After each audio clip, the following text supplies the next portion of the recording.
Yani tevhidi. Muhteşem bir isim. Ama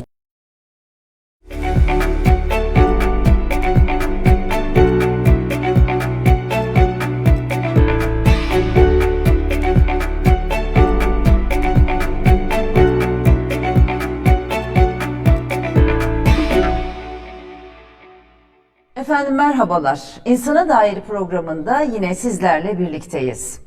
Bugün önemli bir ismi konuşacağız. Kendisi geçmişte olan ve fakat fikirleriyle, öngörüleriyle hala konuşmalarımıza konuk olan önemli bir isim. İmam Maturidi'yi konuşacağız. Semerkant Havzası'nın yetiştirdiği isimlerden biri İmam Maturidi. Aklında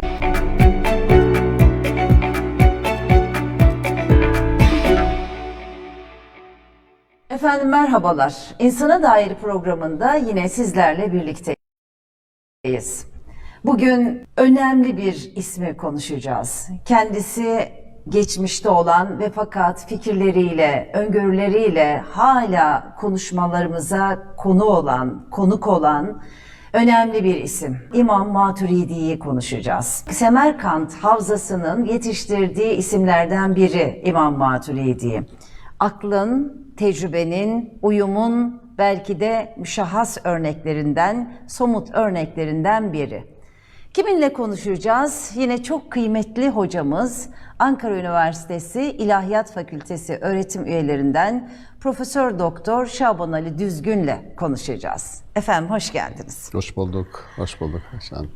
Şaban Hocam, Maturidilik deyince Türkiye'de ilk akla gelen isimlerdensiniz. Bir editörlüğünü yaptığınız 2 kitabınız da var. Önemli isimlerin makaleleri yer alıyor. Ve çok da faydalandığım eserler ikisi de. Bugün dünyanın gidişatına baktığımızda, Müslümanların hallerine baktığımızda, şu anda yaşanılan malum İsrail ve Hamas savaşına da baktığımızda, biraz önce kullandığım 3 kavram, aklın, tecrübenin, uyumun aslında hem dinde, hem siyasette, hem belki de birlikte yaşamda ne kadar önem arz ettiğini hepimiz görüyoruz. Maturidi deyince, onun felsefesi deyince hemen aklınıza neler geliyor? Bu kadar üzerinde çalıştığınız bir isim çünkü İmam Maturidi. Hangi kavramlar geliyor hocam? İsterseniz tam da buradan bir başlayalım. Bir düşünürü ki bizim geleneksel kodlamamız alim deriz bu isimlere. Fakat aralarında alimler arasında bir hiyerarşi koymak adına ben alimin başına bazı isimler, hak eden isimler için mütefekkir alim getiririm. Yani sadece bir birikimin üzerine oturmuyor, aldığı birikimi aynı zamanda bir düşünceye, ilmi düşünceye eviriyor ve bütün bu birikimin ne işe yaradığını sorarak yeni bir yol açıyor. Bu bilgi ve düşünce arasında yapılan ayrımın en temel göstereni olarak bir isim, Maturidi ismini öne çıkarabiliriz. Tekrar etmek isterim. Bilgi, başkalarının bütün ürettiklerini toparlarsınız. Onu bir havuza getirirsiniz, zihninize alırsınız. Bu bilgidir. Ama bütün bu bilgi ne işe yarayacak diye sorduğunuz anda düşünce aşaması başlamış yani demektir. İşletme hali gibi. O Yani, ürünü alıp tam kendisi işleteceksiniz. Yani karınca gibi değil. Çünkü karınca topluyor. Arı gibi olacak. Arı toplayacak, sonra oradan topladıklarından yeni bir hasıla ortaya koyacak. Dolayısıyla ben normal alim karınca gibidir, mütefekkir alim bal arısı gibidir. İmam Maturidi'nin ne yaptığını, ne yapmak istediğini sorduğumuzda ben genel kategori olarak üçlü bir kategori üzerinden bakmakta yarar var. Bunlardan bir tanesi birey, insanla ilgili tasavvur, ikincisi toplumla ilgili düşüncesi, tasavvuru, üçüncüsü de aslında bir devletle ilgili tasavvurudur. Aslında bu genel kategorizasyondur. Yani bir insan hakkında fikir elde edecekseniz insana, tekil olarak bireye nasıl bakar, topluma nasıl bakar, nasıl bir toplum teorisi vardır ve nihayetinde bireyin ve toplumun organize ettiği hak, hukuk çerçevesinde sınırlarını çizdiği bir devlet erki, devlet otoritesi ortaya çıkar ve bu otorite bireyle, toplumla nasıl bir ilişkisi vardır? Bu üçü üzerinden aslında bir ölçüm yapabiliriz. Bunu Maturidi özelinde de yapabiliriz. Bunu Maturidilik yani bir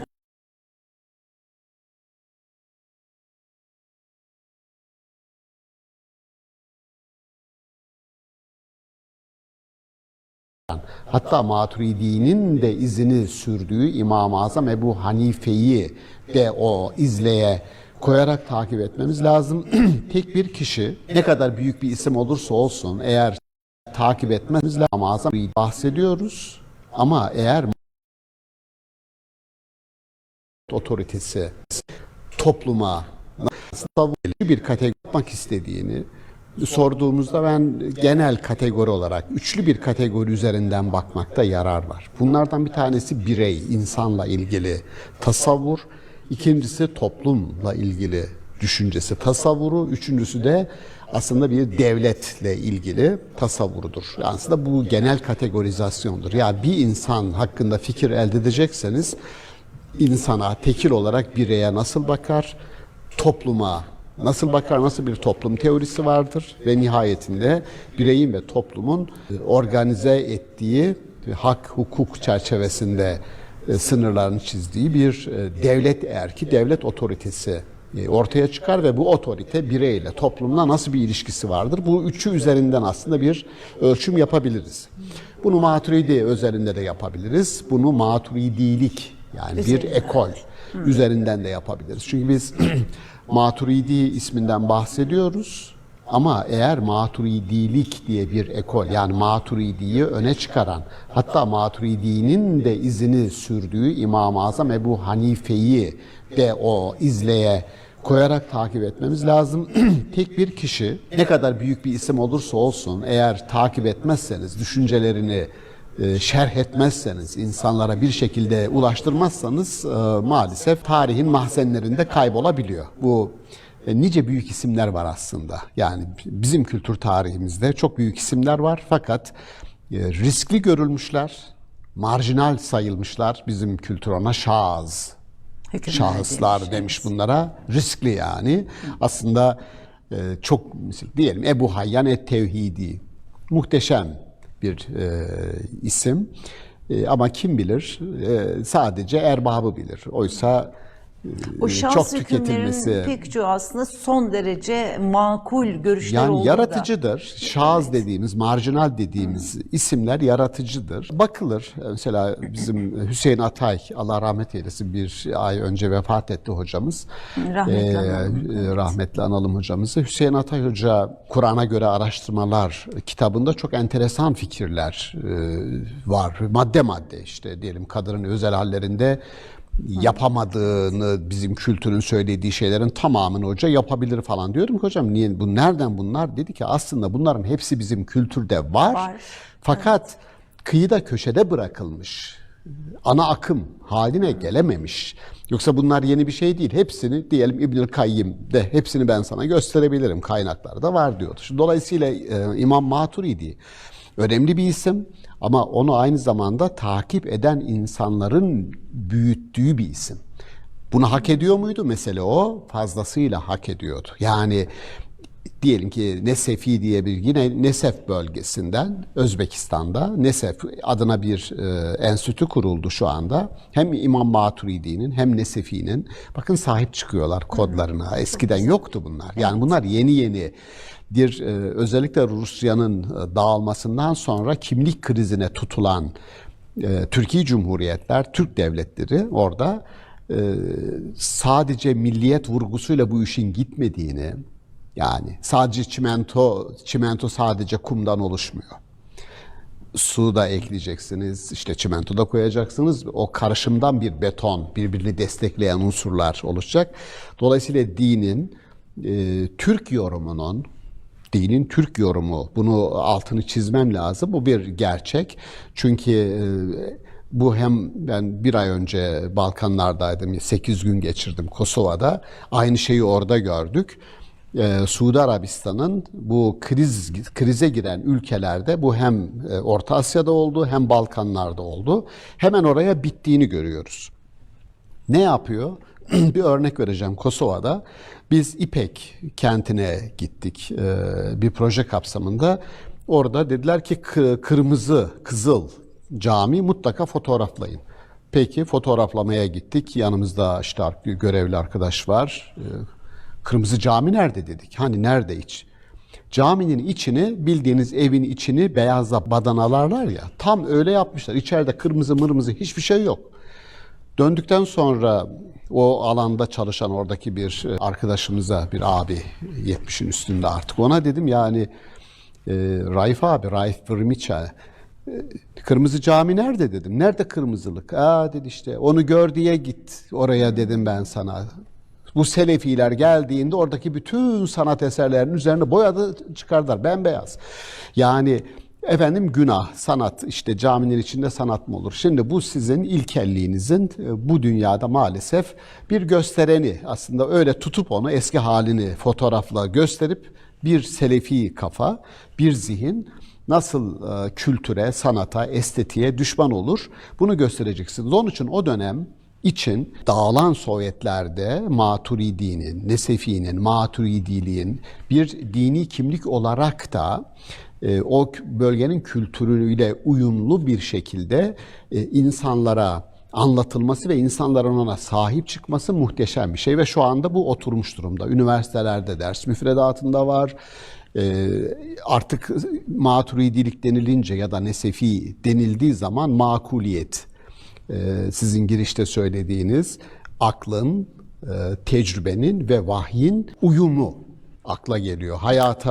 Hayata insanları hayatın akışına uyduran, bizim çok sık kullandığımız ama Türkçe'de pek kullanılmayan bir ifade var etikte. Yani azimet ve ruhsat tartışması vardır ya. Yani birisi size sorduğu zaman, yani soğuk havada çorabımın üzerine mes yapabilir miyim? Diyor ki aslında bakarsanız Fıkıh-ı Ekber'de İmam-ı Azam diyor ki çorap üzerine caizdir meshetmek.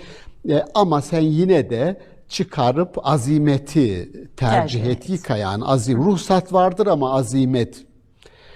Neden? Yani niye yoruyorsun adamı? Yani bu imkan verildiyse neden yokuşa sürüyorsun? Buna bir tür yorucu etik, yorgunluk etiği, huzursuzluk ahlakı adı veriyor. Adam etik sınırlar içerisinde kaldığını düşünüyor. Bir şey yapıyor fakat huzursuz olarak yapıyor. Yani yaptığı şeyden huzur duymuyor. Hocam, ibadette bile bir huzur içerisinde bir teskin ola yapmak yani, var. Huzursuzluk etiği dedikleri şey. Şimdi yani dolayısıyla Maturidiliğin bize öğrettiği şey, size la yükellifullahu nefsen illa vüs'aha. Allah hiçbir insana gücünün üstünde bir teklifte bulunmaz. Dolayısıyla insan doğasını zorlayan, insanı yokuşa süren bir şey dini değildir. Yani Allah böyle buyurdu. Ya diyorsunuz ki bu benim aklımın sınırlarını zorluyor. Diyor ki senin aklının sınırları ne demek diyor yani. Dinden bahsediyoruz. Akıl nereden çıktı? Oysa benim verdiğim bir örnek var. Bu örneği burada da anmak isterim. Bu Hazreti İbrahim'in İsmail'i boğazlama, kesme hikayesinde diyorum ki arkadaşlara, öğrencilerimize soruyorum. Hazreti İbrahim'in oğlunu kesmeye kalkması hukuken doğru mudur? Değildir. Suç hukuken. Peki. Ahlaken yanlış. Vicdana sığar mı? Sığmaz. Peki dini olarak nerededir? Şimdi kalıyorlar. Diyorum ki şöyle düşünün. Allah İbrahim'in oğlunu kesmesine izin verdi mi, vermedi mi? Vermedi. O zaman dini aklın, ahlakın, vicdanın sınırları içerisinde tuttu demektir. Çok güzel. Yani din dediğiniz şey bu üç alanı, aklı, vicdanı, ahlakı aşan bir alan değildir. Onun için ben size acaba dini olarak durum nedir diye sorduğumda niye düşünüyorsunuz ki? Ahlakın, aklın ve vicdanın sınırları içerisindedir bu. Şimdi bu Maturidiliğin bize öğrettiği bir şey. Yani insanın doğası. Maturidi ikinci bir şeyden bahsediyor. Mükemmel. Bu doğayla alakalı. Diyor ki insan aslında seçim yaparak, yani insanı insan yapan şey bir fiili yapması değildir. Seçim yaparak, seçerek yapmasıdır ki ona biz amel deriz. Yani fiille amel arasındaki fark odur. Ameli salih diyoruz mesela. Neden ameli salih? Çünkü seçiyorsun onu. Dolayısıyla bu özgürce seçtiğimiz için ahlaki fiildir. Yani bir fiilin ahlaki fiil olabilmesi için onun özgür seçime konu olması lazım. Diyor ki ahlak dediğiniz şey insanın seçerek ikinci doğasını kendisi var etmesidir diyor. Şimdi ikinci doğa kavramı bu yeni değil aslında. Yunan kültüründe de var. İkinci doğa kavramı. Ama burada ahlaki eylemi insanın seçerek, özgürce seçerek kendi doğasını yeniden var etmesini söylemesi muhteşem. Çünkü şöyle deriz ya, ben böyleyim, Allah böyle yarattı. Allah seni öyle yarattı ama arkasından peygamber gönderiyor. Şunu yap, bunu yapma diyor. Eğitim sistemi var vesaire. Dolayısıyla bütün bu yapın ve yapmayınlar listesi insanın Allah beni yarattı böyle, benim kodlarım böyle, genetik stoğum böyle diyecek bir mazereti ileri süremeyeceğini gösteriyor. Yani sorduğumuzda Maturidi bize ne bıraktı derseniz insanın temiz fıtratını, insanın özgür seçimlerini, o seçimlerle kendini yeniden var etme iradesini bıraktı. Şimdi bu az bir şey değildir. Biz Yazıcıoğlu hocamız da, Sait Yazıcıoğlu hocamız, o da Maturidilik uzmanıdır, çalıştı. İnsanın özgürlüğüyle alakalı hocamızın çalışması var. Bir konuşurken hocaya dedim ki, hocam bu Eş'ariler ve Maturidiler arasındaki farkı gösteren kitaplar telif ediliyor. Ve bunlar farkı işte bazen 10'a kadar, koca iki büyük ekol, o kadar insan var. Kaç tane fark var? İşte 10 tane fark var diyor ya da daha aza indiriyor. Ne dersiniz siz? Ya dedi, onu boş ver dedi. 2 fark bile olsa, 2 fark. Yani birisi insanı özgür sayıyor, birisi özgür saymıyor. Bu bile büyük bir şeydir. Aslında 2 değil, 1 bile. Bir fark bile olsa ya da Allah'ı işte mutlak kudret sahibi, her şeyi onun kontrolünde sayan, böylece insanı da, insanın özgürlüğünü, sorumluluğunu gölgeleyen bir Allah anlayışı ile insanı yapıp ettiklerinden sorumlu, hesap verebilir bir şekilde davranması gereken bir varlık olarak tasarlayan Maturidilik. İki fark bile aslında 2 ayrı dünyadan bahsediyoruz demektir. Yani hocanın orada bırak dedi 10-12'yi, 2 fark bile olsa çok büyük fark bunlar dedi. 2 ayrı dünyadan bahsediyoruz demektir. Evet. Yani özgürlüğü, insanın aklını, dinin aklın sınırları içerisinde olduğunu söyleyen biliyorsunuz yakın dönemde Kant'tır. Kitabının adı odur. Sadece aklın sınırları içerisinde din. Bu Kant'ın kitabının adıdır. Aydınlanma felsefecisidir Kant. Alman aydınlanmasının bir ismidir. Dine karşı mı? Hayır, dine karşı değil. Ama nasıl bir din sorusu? Şuraya 100 tane alim koyun. Doğudan, batıdan 100 tane alim. Hepsi desin ki insanın yaşamında din olsun. İnsanın yaşamında Allah olsun.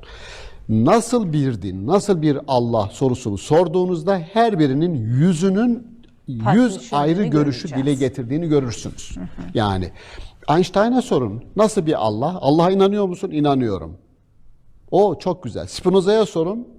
İnanıyorum. Çok güzel. Heidegger bile farklı bir... Herkese sorun. Peki ama nasıl?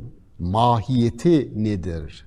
Allah kavramının içeriği sizde nedir dediğinizde iş değişiyor. O diyor ki Einstein, benim Allah'ım tabiata, doğaya yasa olarak sinen ve şaşmaz bir şekilde doğada kendini gösteren bir varlıktır. Yani ben vahyedilmiş bir Yahudiyim ben ama Yahudilerin vahyedilmiş bir kitabı olduğuna ben inanmıyorum diyor. Benim Tanrım öyle bir Tanrı. Şimdi ne oldu? Değişti. Spinoza'nın Tanrısına inanıyorum diyor. Kendisini evrende, bütün cüzlerinde gösteriyor. İşte bize sorarsanız diyoruz bu adam panteist mi? Adam panteizmi telaffuz bile etmiyor. Natura naturata, natura naturans diyor. Bir açıklıyor, diyorsunuz ki Allah Allah, böyle olabilir mi? Onun görüşü o. Biz vahyeden, insana kulak veren, insanı duyan, aynı zamanda gözeten, gözetlemeyen, gözeten, koruyan bir varlığı, yani evrene sindiği kadar, evrenle ilgilendiği kadar insanla da ilgilenen bir Allah'a inanıyoruz. Bu az bir şey değildir. Yani bir fizikçinin, Einstein'ı diyelim, bir fizikçinin fizik dediğimiz Yunanca'da fizisist, doğa demek yani. Doğaya sinen, doğayı mükemmel bir şekilde götüren bir varlık tasavvuru olmasına saygıyla karşılarım. Ama biz insanız ve insanın doğadan bana sorarsanız daha hak edendir. Yani Tanrı tarafından ilgilenilmek. Yani güneşin çok fazla ihtiyacı yoktur Allah. Depresyona girmez güneş yani. Yalnızlık hissetmez, ümitsizliğe kapılmaz, iletişim ihtiyacı duymaz yani. Ama insan bunu duyar. Dolayısıyla oradaki yani ilahi dinlerde diyelim İslam ve bunun işte o mütefekkir alim dediğim Maturidi gibi isimlerin insanı odağa koyup aklını din ile neredeyse eşitlemesi, neredeyse ifadesini tedbiren kullanıyorum. Kullanmasam bile mümkündür. Yani kullanmasam bile mümkündür. Ama neredeyse diyerek tedbir ifadesi kullanayım. Akli olan, aklın size buyurdukları dinin buyurduklarından farklı değildir. Ahlakın buyurdukları dinin ve aklın buyurduklarından farklı değildir. Eşarilerden farklıdır. Çünkü Tam da bu noktada iyi olan, doğru olan, güzel olan, yani etik kodlar yapıştırdığımız, etiketler yapıştırdığımız her şey insani olarak Allah tarafından da o şekilde kabul edilir. Son burada söyleyeceğim. Diyor ki Allah size kötü olanları haram kılar, iyi olanları helal kılar. Diyor ki demek ki önceden bir şeyi kötü ya da iyi, ayet-i kerime ona göre size diyor ki ya bu kötü, uzak durun burada. Biz şimdi kumarın, ayet-i kerime kumar oynamayı bize yasaklıyor. Uzak durun kumardan diyor. Ayet uzak durun dediği için mi biz kumardan uzak duruyoruz? Yoksa kumar ayet gelmeden önce de kötü müydü? O gelmeden önce de kötüydü. İnsanları birbirine düşürüyor vesaire vesaire. Dolayısıyla kötü olan bir şeyi ilahi irade yaptırım gücünü kullanarak, müeyyide gücünü kullanarak sizi uzak tutuyor ya da yapılması gereken bir şeye de teşvik edebiliyor. Evet. Bu çok az Türkçe'de adam öldürmek, tabii. Bunların hepsi ayrı ayrı örnek. Onun için denir ki yani addeizm denilen bir şey var. Bu deizmin başına A koyun. Addeizm yani Tanrı yoksa bile din olmalıdır diyor. Tanrı yoksa bile din olmalıdır. Neden mesela? Voltaire gibi insanlar. Niye öyle olmalıdır? Çünkü yaptırım gücü var dinin diyor yani. Yaptırım gücü var, organizasyon gücü var, birlik, kimlik, kolektif kimlik gücü var. O işin pragmatist tarafı. İşe yarıyor, tamam yarıyor. Ama biz sadece işe yaradığı için değil. Bu aynı zamanda William James'in Amerikan pragmatizminin öncü babasıdır. Çok güzel bir tespit. Diyor ki bir eylemin iyi ya da kötü olduğunu ya da bir kurumun iyi ya da kötü olduğunu nereden bilirsiniz? Yarattığı sonuçlardan diyor. Yani iyi dersiniz fakat yarattığı sonuç kötüdür. O zaman kötüdür o diyor. Yarattığı, dolayısıyla adam diyor ki din, kolektif kimlik yaratma, dayanışma ruhu oluşturma konusunda bir işimize yarıyor mu? Yarıyor. O zaman iyidir diyor. William James'in bakışı bu. O zaman iyidir. Ama bizim söylediğimiz yani Maturidi özelinde ben bugüne çekersek Maturidi bugün insanlar neyi arzularlar? Neyin peşindeler? Özgür olmak ister mi herkes? Kim reddedebilir? Özgürlük. Sorun ama bunun yanında onu dengeleyici unsur şu var. Aynı zamanda sorumluluk var. Yani şimdi tabii bu toplum teorisi başta söyledim ya Ayşe Hanım. Yani birey özgür olacak tamam. Ama şöyle bir sonuç gelecek. Diyecek ki özgürlüğe. Başkasının özgürlüğünün başladığı yerde senin özgürlüğün biter. Yani başkasının burnu şu hiza sizin özgürlüğünüzün bittiği yerdir. Şimdi tartışmamız bu muydu? Şimdi böyle tartışılıyor ama geldiğimiz nokta şu. Yani özgürlük değil sadece mesele. Özgür insan bu birey. Özgür insanların olduğu toplumun temel karakteri ne olsun? Şimdi geldiğimiz nokta, özgürlüğün yanına biz onu dengeleyici bir kelime, sorumluluk koyarsak ancak bir toplum modelimiz olur. Ona da deniyor ki bu toplumun temel özelliği adalet toplumu. Yani toplum da insanlar diyecekler ki tamam, insanlar özgür ama aynı zamanda kendisi için istediğini başkası için de istediği için, o da kendisi için istediğini bunun için istediği için adalet, yani dengeli bir toplum olmuş oluyor. Yani sadece özgür, şimdi diyor özgürlük. Peki sorumluluk istemiyorum. Öyle bir şey yok. Yani toplu halde yaşıyorsak insanlara katkıda bulunduğun ölçüde onlardan bir şey alma hakkın doğar. Yani dolayısıyla özgürlüğün yanına, hakkın yanına sorumluluğu da koyan bir düşünürdür Maturidi. Takvayı, onun için mesela takvayı hesap verebilirlik, sorgulanabilirlik, bakın yere indiriyor. Bu işte Nietzsche'yi alın, Nietzsche, Muhammed İkbal, onların temel iddiası şuydu: din insanları bu dünyaya yabancılaştırıyor. Kurduğunuz kelimeler bu dünyaya ait değil sanki.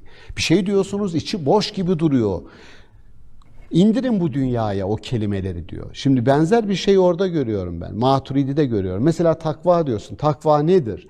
Allah'tan korkmak. Ya Allah'tan korkan insan ne yapar? Allah'tan korkan insan hesap verebileceği, sorgulandığı zaman hesap verebileceği bir şekilde tasarrufta bulunur, eyler. Tevhid kavramı da Tevhid kavramı Muhammed İkbal. Tevhid nedir? Tevhid Allah'ı birlemektir. Yahu tamam da bunun bu dünyada fenomenolojik olarak bu dünyada karşılığı nedir? Yere indir diyor. Yere indirdiği zaman göreceksin, Fransız devrimini yaratan sloganları açtığını göreceksin. Eşitliktir, özgürlüktür, dayanışma, kardeşliktir diyor.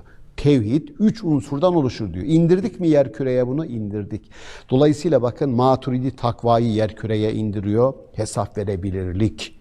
İnsanlarla ilişkin tasarruflarında kral da olsan sana biri bir gün hesap soracak, ona göre davranacaksın diyor. Şimdi bu insan bugüne ne diyor? İşte görüyorsunuz bugüne ne diyor? Yani buna bugünkü felsefe post metafizik düşünce diyor. Yani metafizik kavramları ahlaki içerikle doldur, yerküreye indir. Post metafizik dönem dediğimiz şey bu. Yoksa öbür türlü bir tür avutma. Adam diyor ben çok muttaki bir insanım. Peki muttaki oluşunun kanıtı ne?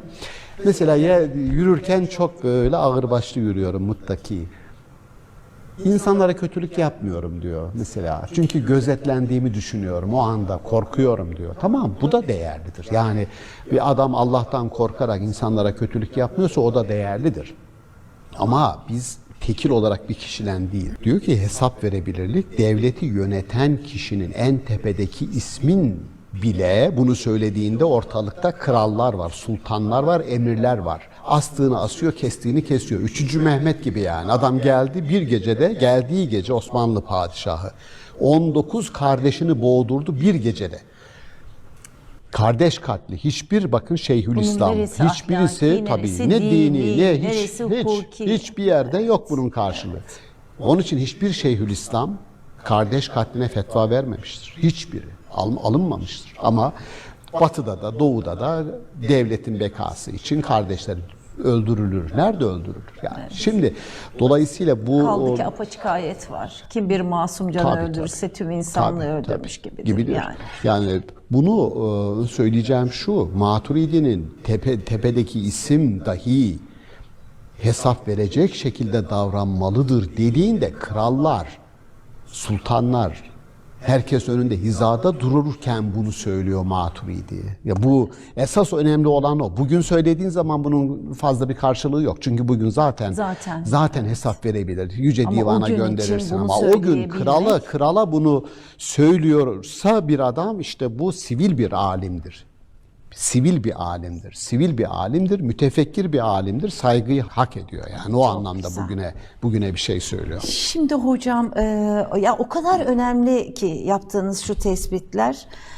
Maturidi ya da maturidilik denilince akla gelen kavramları bir kez daha hatırlatalım.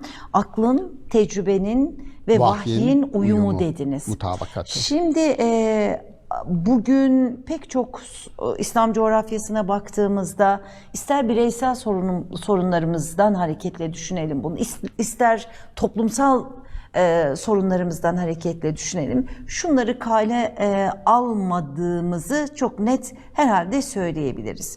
Şimdi acaba Mustafa Kemal Atatürk'ün Maturidiliği seçerken veya İmam Maturidi ve Ebu Hanife'yi özellikle Diyanet'in merkezine oturturken bu öngörülerden hareketle aklı merkeze alan, rasyoneliteyi merkeze alan, uyumu, ki uyum kavramını çok severim, uyumu merkeze alan bu teorilerden hareketle ya da bu paradigmadan hareketle diyebilir miyiz? Çok rahat diyebilirim. Yani çok rahat diyebilirim.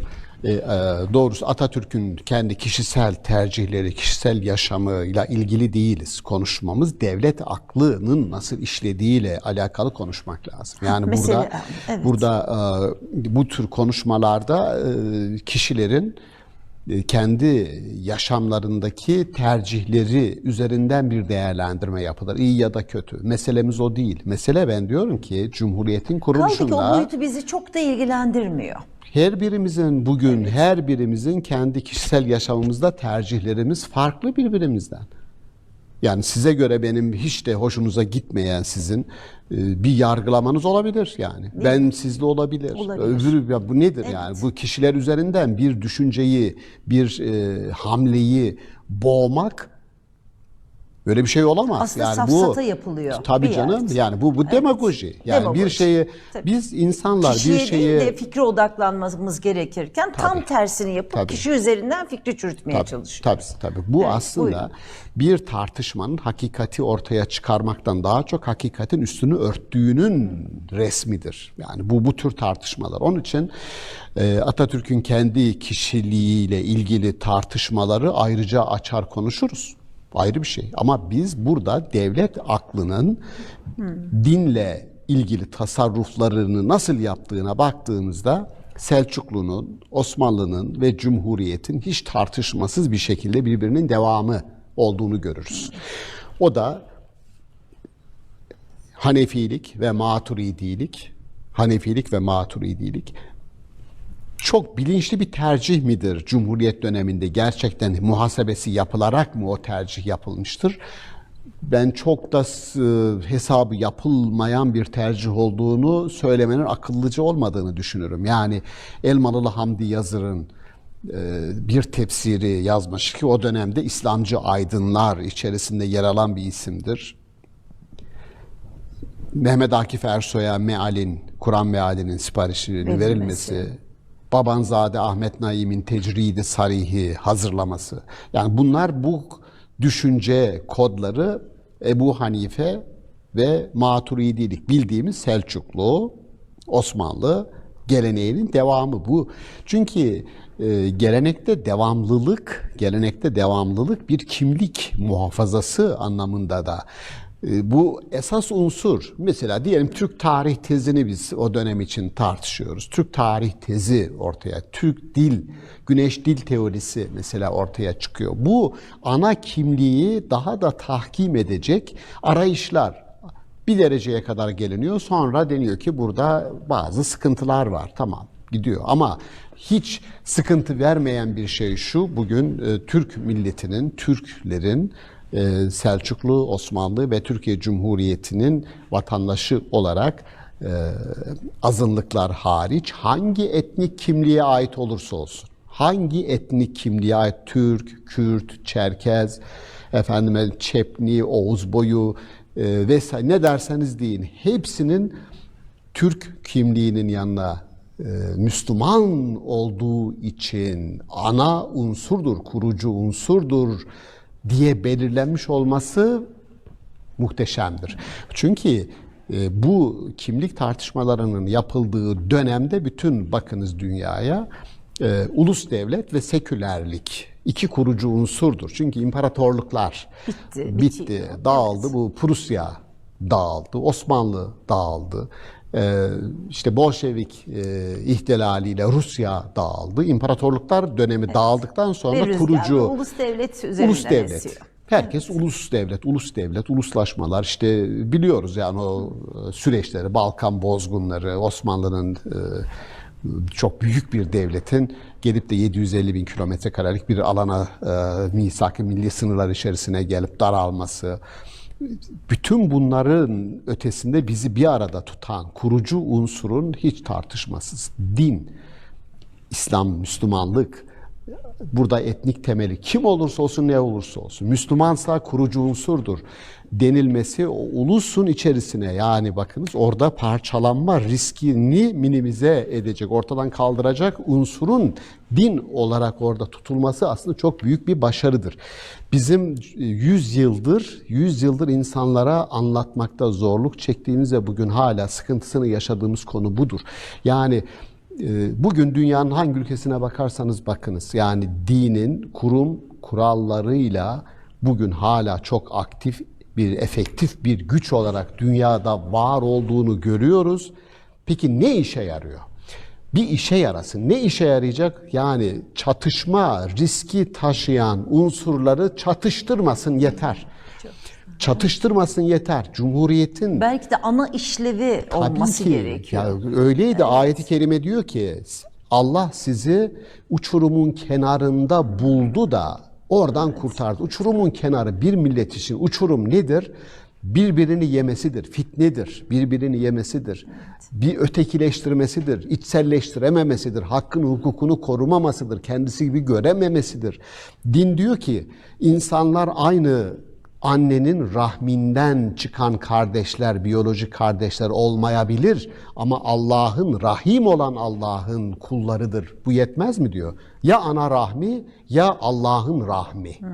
Hangi rahmeti? Bakın ikisi de aynı kökten gelir. Evet. Hepimiz burada aynı annenin çocukları değiliz ama aynı rahim olan Allah'ın kullarıyız. Bu kabul birbirimize bizi kenetleyecek. Adamın ırkı, etnik kökeni sürekli köpürtülerek niye birbirine çatışmaya hazır hale getireceğim de ondan sonra bir olay olacak. Sivas'ta bir olay olacak. Çorum'da, Maraş'ta ben de diyeceğim ki efendim orada Maraş olaylarını Suriye işte muhaberat aslında başlatmıştı. Senin kanayacak yaran varsa birileri kaşır ve kanatır. Evet. Dolayısıyla buradaki hassasiyeti din bugün var dünyada.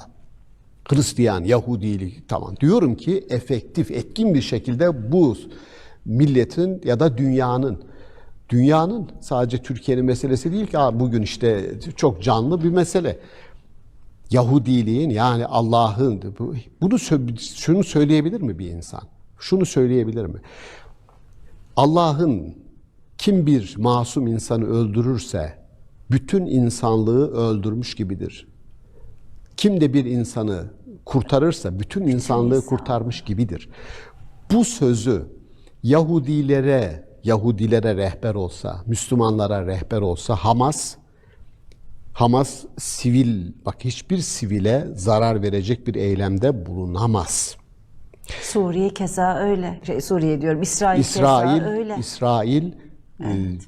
Yani bir haftada 1 milyon insanı yerinden yurdundan edip bugün itibariyle 3000'e yakın insanı katledemez. Yani bunu yaparken İki tarafta da masum bebekler ölüyor tabii hocam. Tabii ki masum bebekler de masum insanlar da dolayısıyla evet. Mesela işte bakınız yani o birlik ruhu, tevhid ruhu bugün biz Filistin'den bahsettiğimizde işte Hamas'tan bahsediyoruz, El Fetih'ten bahsediyoruz ve İslami cihattan bahsediyoruz tarihsel olarak. Devlet olma ve bir birlikte iş görme becerisini bile henüz bugün kazanamadı. Batı Şeria dediğimizde ayrı bir yönetimden, Gazze dediğimizde Hamas'tan bahsediyoruz. Yani kendi içinde bile o tevhidi yakalayamamanın getirdiği sorunlar bunlar. Yani şuradayız. Orada da biz gerçekten yani İsrail'in bugün Yahudilikle zaten Yahudi bu çok yanlış bir tanımlama. Yani Allah'ın o az önce andığım ilkesini benimseyen bir insanın, Allah'la irtibatlı olan bir insanın bugün bir terör gücü yetene yani terör devleti gibi davranmasını onaylaması mümkün değil. Terör devleti gibi dedim, gibisi de fazla. Yani sizin elinizdeki silahları atıyorsunuz yani. Yüzlerce kişiyi aynı anda indiriyorsunuz. Bir konvoyu, yani kaçıp kurtulmaya çalışan bir konvoyu vuruyorsunuz sivilleri. Yani bunu birisi yapabilir. Kim yapabilir? Bunu Allah'la, dinle, imanla, merhametle hiç ilgisi olmayan bir adam, işte Moğollar diyelim, tarihte yaptı diyorsun. Çünkü dinsiz, imansızdı. Ama sen sinagoga gideceksin, Allah diyeceksin, kipayı kafana takacaksın, ağlama duvarının önünde ağlayacaksın. Bütün bunları yaparken Allah'la irtibatlı sayacaksın kendini, ama arkasından bunu yapacaksın. Dolayısıyla tarih boyunca hocam 3 dini müntesiplerinin verdiği sınavda çok kötü. Hepsi kötü. aslında cenneti, dinler cenneti vaat ediyor. Hem dünya hem ahiret cennetini, ama insanlık 3 dinin mensupları da maalesef dünyayı cehenneme çevirmekte birbiriyle adeta yarışıyorlar. Yani evet, ama bugün gücü elinde daha fazla bulunduran daha fazla sorumludur. Dolayısıyla bugün Amerika'nın, İngiltere'nin hemen savaş gemilerini İsrail'e destek için göndermeler aslında zulmün bütün dünyaya egemen olduğunu, aynı şey burada burnumuzun dibinde maalesef yapıyor. Bizim hakkımız, hukukumuza da bal gibi Amerika burada tecavüz ediyor. Orada Müslümanlarınkine tecavüz ediyor. Yani daha önce de biliyorsunuz 6 gün savaşlarında vesaire hepsinde Amerika'nın maalesef o bölgede İsrail'i bir fitne unsuru olarak tutma iradesi var. Dinlemiş olabilirsiniz Biden'ın senatörken konuşmasını. Senatörken yaptığı konuşmada İsrail orada olduğu sürece Amerika oralarda olur ve çıkarlarını koruyabilir arkadaşlar diyor. Yani herkes kendi çıkarının peşinde. Ben en azından bu vesileyle çok kısa sürede ateşkesle, müzakereyle bir çünkü çok büyük kan akıyor. Yani bu insanlığımızın test edildiği bir dönemden geçiyoruz. Viraneye dönmüş görüntüler. Yani sadece insanlık değil, tüm canlılar da katlediliyor. Yani nereden bakarsanız savaş çirkin tabii. Evet, ayet-i kerime öyle der. Yani kütübe aleykümül kitalu ve huve kürhun. Yani zorunlu olarak savaş size farz kılınıyor. Yapacaksınız bunu çünkü saldırı altındasınız. Ama bilin ki çirkin bir şeydir. Çirkin. Niye çirkindir? Sonuçları ortada yani. Ortada. Uzak durun. İnsan konuşan varlıktır, müzakere eden varlıktır. Ama çok gerçekten Filistinlilerin eğer empati kurarsanız yerinizin, yurdunuzun elinizden alınması ve nekbe dedikleri, büyük felaket dedikleri olay, insanların yerinden yurdundan edilip de gelip yerine başkasının oturması, zor kullanarak, Ayşe Hanım, bunun anlaşılacak bir tarafı yoktur. Bir tarafı yok. Onun için de vatanımıza, milletimize sahip çıkalım. Evet. Şimdi hocam tekrar dönecek olursak Maturidiliğe, ki ne kadar ihtiyacımız olduğu da ortada. Çünkü makuliyet hakikaten her alanda bize çok büyük gereklilik diye de düşünüyorum. Hem bireysel hayatımızda hem biraz önce söylediğim gibi toplumsal hayatta devlet mekanizmalarının işlemesinde vesaire makuliyete yüzümüzü çevirmemiz gerekiyor. Bu noktada da tam Maturidi'nin ve İmam Maturidi'nin öğretisi öncelikle tabii sizlerden hareketle tüm Müslümanların bir kez daha dikkatini çekmesi gerekiyor. Son olarak gerekli çalışmalar yapılıyor mu? Burada neler söyleyeceksiniz? Hem bir akademisyen olarak hem de toplumun şu anda ciddi kamplaşmalar da yaşıyoruz biz. Malum sosyal medyada müthiş bir gruplaşma, kutuplaşma üzerinden yürütülüyor. Hem dini alan hem siyasi alan. Tam da bu noktada Maturidi'nin bize bir seslenişi var mı? Yani Maturidi ile ilgili konuşurken birisi dedi ki... Maturidi'ye sahip çıkmak zorunda mıyız? Belki de bu soruyu da sorayım. Yani dedi ki Maturidi, şimdi öyle bir kodlama yapılmış gibi bugünkü insanın zihnine. Maturidi dedi, ehli sünnet mi? Şimdi yani ehli sünnetin kurucu isimlerinden, babalarından birinden bahsediyoruz. Diyor ki ehli sünnet mi diyor Maturidi. Şimdi Dolayısıyla onun zihninde bunu söyleyen zihnin sadece dışarı atma iradesi var. Yani ben şunu hep söylüyorum. Hazreti Peygamber Aleyhisselam'ın bütün davası şu dairenin içine insanları nasıl alabilirim? Bugünün insanı bahsettiğiniz, eleştirdiğiniz zihniyetteki insanların davası bazı insanları bu dairenin dışına nasıl atabilirim? Dairenin içerisine almaya çalış. Dışına atmaya değil. Yani bizim kucaklamaya çalış. Şemsiye kavramlarımızla değil mi? Ehli kitap diye diğer dinlerdeki insanlarla bile bir ortak payda yaratma, birlikte bir dünya inşa etme çabasına sizi sokan din, kendi içindeki küçük küçük farklılıkları tolere edemeyen bir zihin, bir insan tipine sahip maalesef. Din ve şeriat aslında ayrımını yaparken bile onun oradaki o kucaklayıcı yaklaşımını görüyoruz değil mi? Yani insanlar dini ilkelerde bir olun. Onun dışında sizin farklı anlayışlarınız olabilir. Hayat böyledir. İnsanlar çok farklı yorumlarda ayeti bile farklı yorumlayabilirsiniz. Yorumlayın. Ama dinin ana ilkeleri vardır. Yani Allah'a inanır bir insan, ölümden sonrasına inanır bir insan, peygambere inanır bir insan, öyle bir insan. Ama şimdi bu temel ilkelerin dışında yorum farklılıkları olur. Ümmetimin farklı görüşte olması rahmettir. İhtilafu ümmeti rahmetün. Peygamberimizin hadisi. Farklılık rahmettir. Tek tipleştirme aslında kötü. Tek tipleştirme. Çünkü insan doğasına aykırı. Tam bugünün isteyen maturidilik ne getirdi derseniz bireyselliği, tekil olarak insana saygıyı, onuru, haysiyeti, onun görüşünü dikkate almayı, ona diktede bulunmamayı. Çünkü diktayı yaratır. Dolayısıyla eğer o otorite kullanımından, kendi özgür iradenizin yok sayılmasından rahatsız oluyorsanız, o zaman siz bireye, tekil olan insana saygı göstereceksiniz. Seçim hakkına, sizinkine benzemiyor diye onun ağzını kapatmaya uğraşmayacaksınız. Ayet-i kerime bizim için rehberdir. Her bilenin üzerinde bir başka bilen vardır ve fevka külli zi ilmin alim. Dolayısıyla benim bu bilgimin üzerinde bir başkasının bilme hakkını ayet-i kerime teslim ediyorsa, sen nasıl olur da öyle bir şey söylersin dediğin zaman aslında ben ayetle doğrudan çatışıyorum. Bu doğal olanı tanımlıyor ayet-i kerime. Çünkü insanlar farklılaşarak hayatı zenginleştirirler.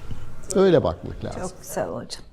Çok teşekkür ediyorum. Ben teşekkür ediyorum. Yine çok güzel bir sohbet oldu. Maturidiliği inşallah anlatmaya devam edelim. İhtiyacımız var onun görüşlerine.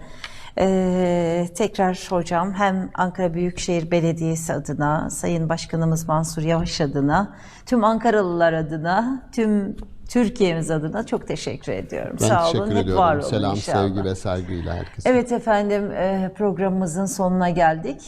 İnsana Dair programında bugün İmam Maturidi'yi konuşmuş olduk. Bir başka programda buluşuncaya değin hoşça kalın efendim.